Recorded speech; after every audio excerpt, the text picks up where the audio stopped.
এখন আমরা কেক আনতে যাচ্ছি। অনেক পরিমাণ ঠান্ডা লাগছে, মানে কোনো মতো কথা বলতে পারতেছি। তো আজকে সকাল থেকে অনেক জ্বর। তো আমার ছেলে বলতেছে যে আজকে বাবার জন্মদিন, তো বাবার জন্য কি সারপ্রাইজ প্ল্যান করলাম। তো এখন কি করবো, এই অবস্থায় যাইতেছি কেক আনতে বাবার জন্য, তাই না?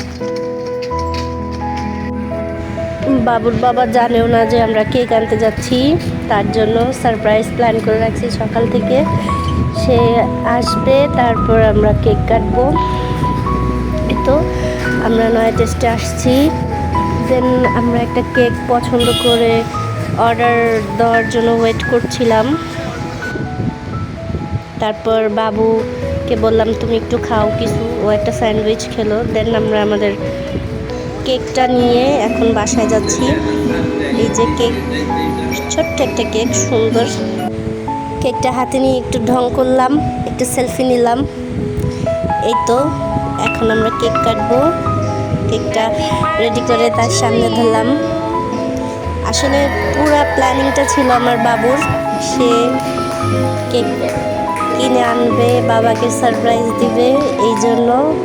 Happy birthday to you, happy birthday to you, happy birthday dear Shimul, happy birthday to you.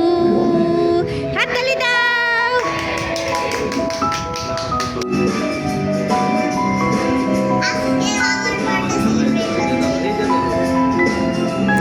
Say office থেকে আসার পরে 1 মিনিটও লেট করতে দেয় নাই, বলে বাবা তুমি তাড়াতাড়ি ফ্রেশ হও, এখনই আমরা কেক কাটবো। তারপরে যে ফ্রেশ হয়ে এখন কেক কাটতে বসছে।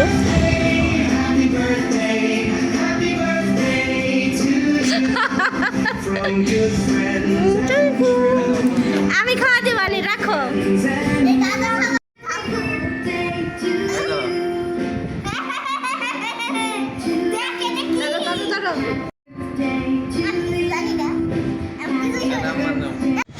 আজকের মতো ভিডিওটা এই পর্যন্তই। সবাই ভালো থাকবেন, সুস্থ থাকবেন। আল্লাহ হাফেজ।